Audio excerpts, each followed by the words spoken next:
So I just would like for all of you to see how beautiful you are. Sometimes when I sit in front, I don't get to see how amazing everyone is until I get up here. So if you could just take a minute to look around the room. Yeah. Wonderful. Check out all of the smiles that are in here with you today. And we'll just all take a deep breath into that. Thank you. So, just for a few minutes, I'd like for you to start thinking about what makes you happy. As I work with people one-on-one and when I speak with people, that's my favorite question to ask people is, what makes you happy? What makes you come alive? What makes you feel like you are shining in this world like nobody else does? Yeah, let's just think about that. And now I'm going to ask you about the experience of freedom. Do you have an experience in life, do you have moments in life where you feel like you are free, like you are untethered? Lack and limitation are not a part of the conversation at all.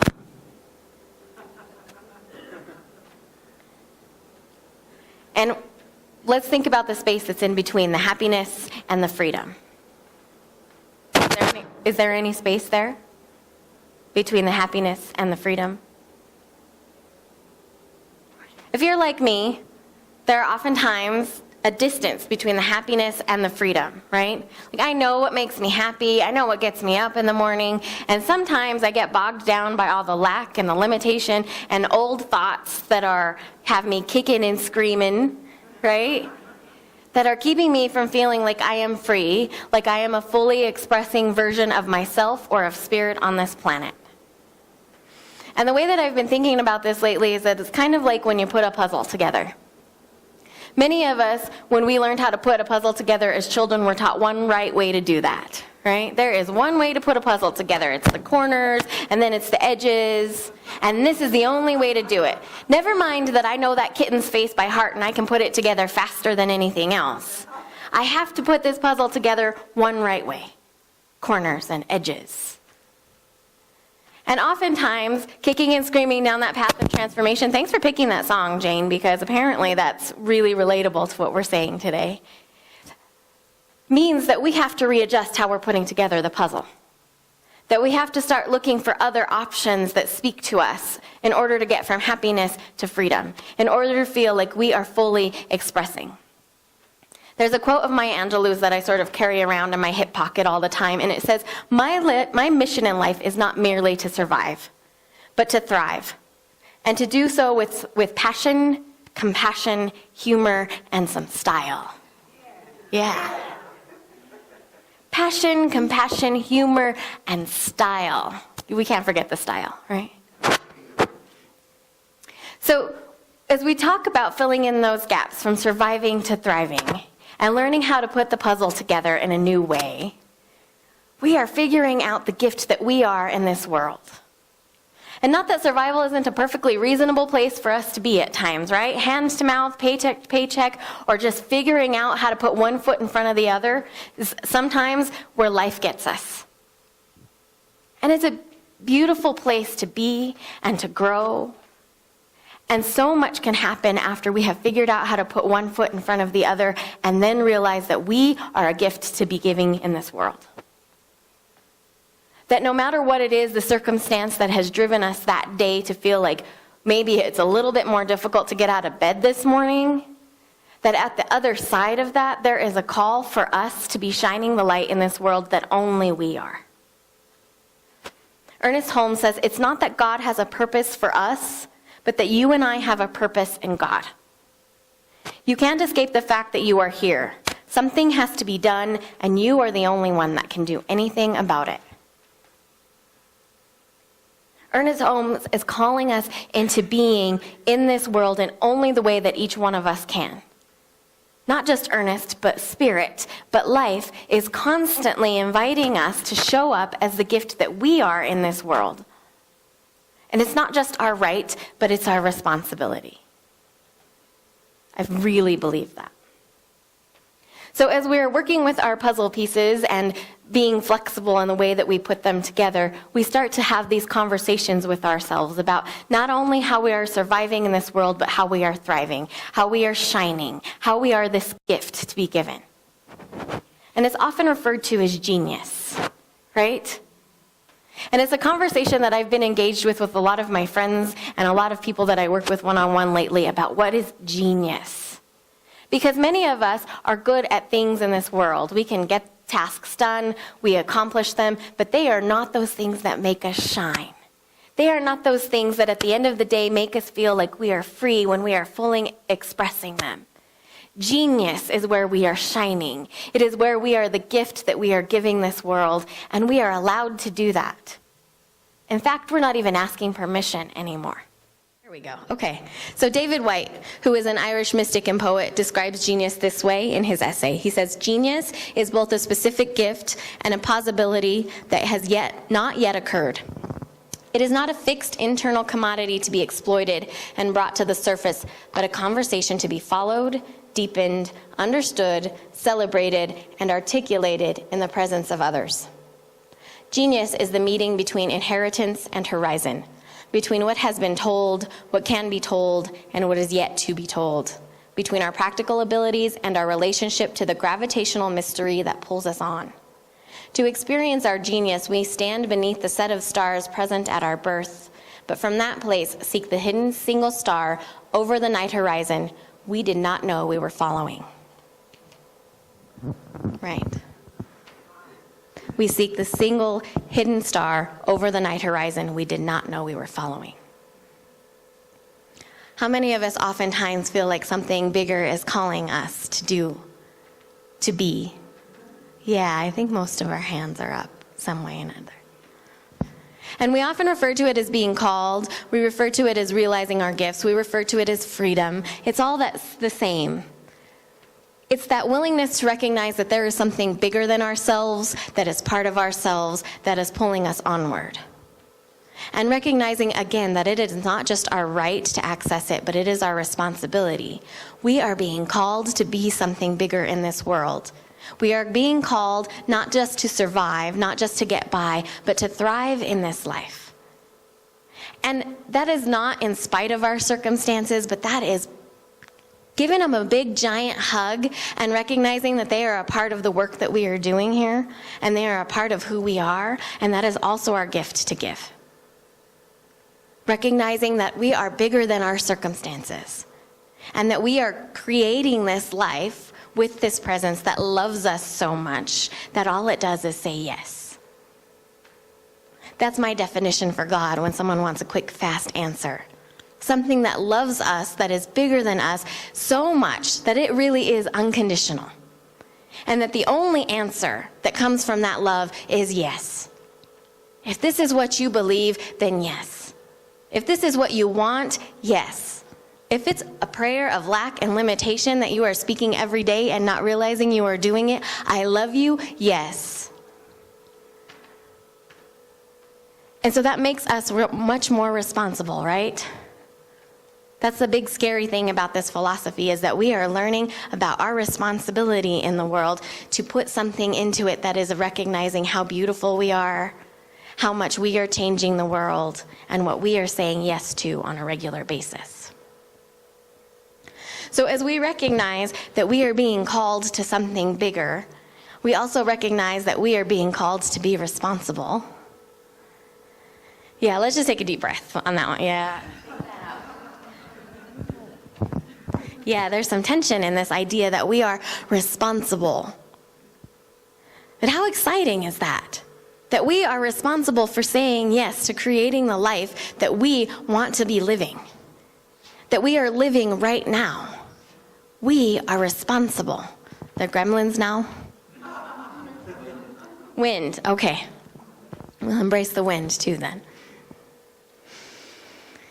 So what happens when we realize that we are responsible is that oftentimes we start reading all of the books and we start reading the philosophy and we start looking for a teacher because we have decided that we are all of a sudden a project that needs to be fixed. Right? We're just hanging out in the spiritual section, and then we're going back over to the self-help section in the bookstore, back and forth, and I am a project now. I need to be fixed in order to be the gift that I want to be in this world. When the fact is, even as you're standing in the self-help section going, I don't know what's next, you are already a gift in this world. And you are not something that needs to be fixed. And what happens is that as we understand and we are willing to embrace this notion that we are already something special, that we are already spirit walking around in this world, that's when we start to move out of that survival mode and into thriving. When we realize that we are being called at every turn to be the presence of compassion, to be the presence of love or joy or peace, whatever that word is, and I know it's there. I can see it as I look at every one of you, that there is something at the center of your being that is calling you right now to be that in this world, to express it, to experience it, and to have it reflected back to you at every single turn. And you don't need to find it in a self-help section. And you don't need to look at yourself like you're a project that needs to be fixed. And while this philosophy gives you tools to grow and flourish and become that gift that you are in this world, it's not creating it for you because you are already it. Yeah, nothing else can do that for you except for you. You are already it. And that's what the invitation from Ernest Holmes is. That's what the invitation from any other philosophy would be. Well, I hope. Right? This loving intention to be who you were meant to be in this world, to call you into authenticity, to call you into grace. Those are really big words. And you are already it right now. So take a deep breath into that. Into that realization that whatever the prayer is that you are praying, it is already with you. That answer is already within you and as you expressing in this room as you walk back out into the world today. Yeah. So in every situation that we are willing to embrace the truth of who we are and the gift we are, and the gift we are to the table, we are doing that work that we are called to do. Any situation. It doesn't matter where it is. So I love to hear those stories about people who wait tables somewhere, and what that excitement about their day is that they get to interact with people every day. If you are volunteering somewhere, if you are having a conversation with someone like Tessa, where she is just shining as herself, bringing that to the table, then she was a gift to the world, and people were willing to thank her and recognize her for it. So this reminds me of a story about a family who was at Disneyland. Now this family was a little bit special because one of the children that the parents brought was autistic. And he was having a really bad day at the park. He was throwing a tantrum, he was making people around him uncomfortable, he was screaming, and so the parents decided that the dad was going to take this child, this young man, back to the hotel room. So the mom stayed in the park with the other kids, and the dad and the autistic child got on the train back to ride to their hotel room. And this child did not calm down. In fact, he escalated. And while he was having a tantrum on the train and people were turning around and giving him those looks, do y'all give those looks sometimes? I know I do. There was another man on the train who turned to this father and said, "It's okay. We all have bad days sometimes." So the father of the child, who was horrified through this entire experience, who was feeling like it was one of his worst days ever, had the opportunity in that moment to shift his perspective. To remember that it is okay. That sometimes we all just have a bad day. And although it looks different for many of us what a bad day is, we all have them. And the person's willingness to be the only one on the train to turn around and say, "It's okay. We all have bad days sometimes," was his gift not only to this family but to the world, right? Because it changed the perspective of not just the dad or the child, but everyone on the train, and allowed them to remember, we all have a bad day sometimes. that willingness just to say what's in our hearts, to be who we are in the world, to stand up when it feels like the world is out to get us, or when we are too thick in grief to see anything outside of it, that willingness just to be who we are in the world is what we are being called to all the time. And it doesn't take a big trip down the self-help section. It doesn't take us shifting everything about who we are in this world to be something new in order to be that gift in that world, in this world, in the lives of people that we touch all the time. It takes that willingness to be open-hearted, to love ourselves in the face of all of it. That's what it takes. Passion, compassion, humor, and style. Please don't forget the humor. Let me just digress into the humor, right? Absolutely. Remember to have a sense of humor, because we all get tripped up along the way about expressing who we are in this world. And sometimes it's really funny. It's really funny to be misunderstood or to misunderstand or to laugh at ourselves when we are standing in the self-help section of the bookstore going, another one? Really? Right? Or sometimes we ask the same question over and over again until we get it. Humor and compassion. So I want to talk about the compassion piece just a little bit, because I feel like when we are trying to be the gift in the world and we really want to get that right, we oftentimes decide that that's when we need to be the hardest on ourselves. Like, I am trying really hard to get this right. I really want to be expressing the gift that I am in this world, and it should look like this. Should look like this. Right? This is the idea I have in my mind. This is what freedom is, and I'm trying really hard to get over here between happy and freedom and bridge that gap and be fully expressing in the world, and I should look fabulous doing it. I should not be sweating. I should not have hurt that person's feelings. I should not have said those words that way.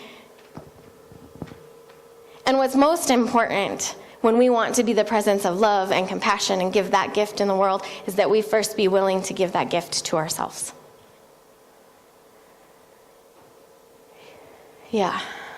We first be willing to experience and express compassion to us. To recognize that we love ourselves, that we forgive ourselves, and that the only way that we are able to give kindness is to be kindness. And that first of all means being kind to who you are in this world.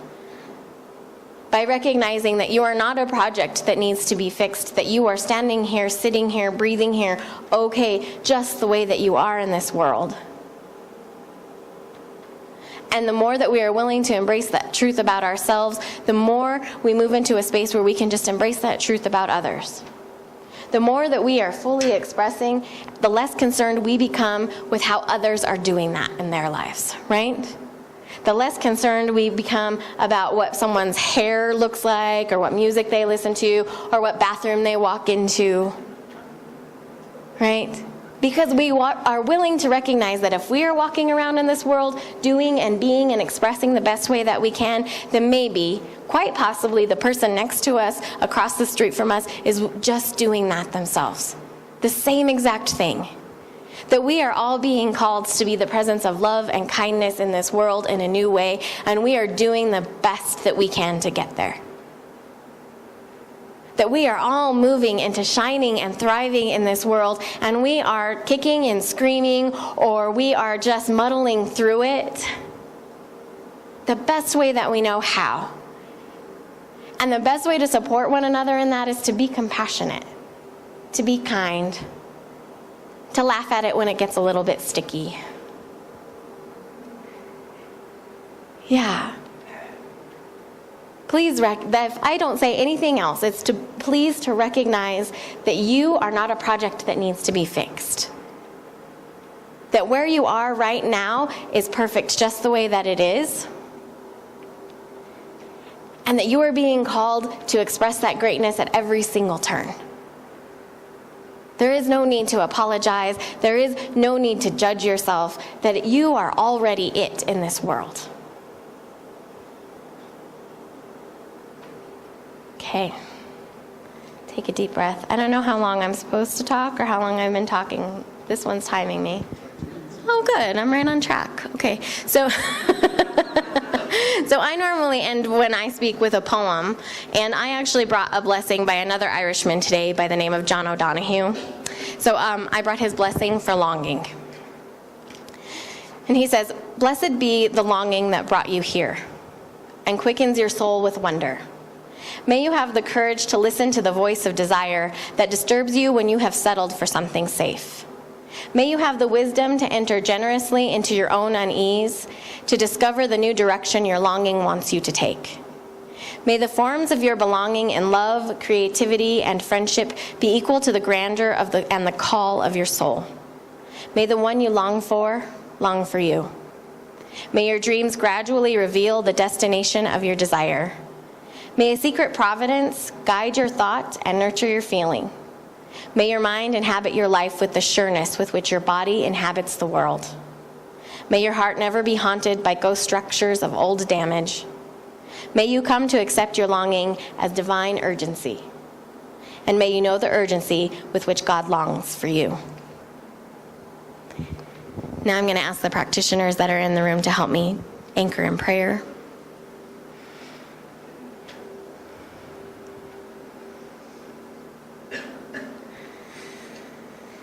And we'll just take a deep breath and settle into this space where we recognize that we are being called. That we are being called to connect with something that is larger than ourselves. Something that loves us unconditionally and that is always supporting us by saying yes. Yes, dear one, yes. And as we connect with that something that is larger than ourselves, as we connect with that experience of unconditional love, of unconditional peace, we recognize that that has walked in here with each one of us today. That each one of us is love. That each one of us is peace. That each one of us is being called to this longing, to this experience of spirit. That each one of us is being called to experience spirit as ourselves, as it shines from the tips of our fingers to the tops of our heads. And we recognize ourselves as fully expressing in this world. We recognize ourselves as authentic, as a full expression of spirit and life at every moment. So that when we speak, our words are the words of the divine. That as we hear and we open up our hearts, we are experiencing the divine through others' words, through others' expressions, and through others' acts. Because we are willing to recognize that spirit is present in them. And we call that good. We say, thank you, life, for this experience of spirit in everything that we are doing. We say, thank you for this experience of spirit as my friends and my loved ones. For this experience of spirit as people who I might not see eye to eye with. We say, thank you, life, for the opportunity to grow and transform and to thrive. To be shining and blossoming in this world as only I can.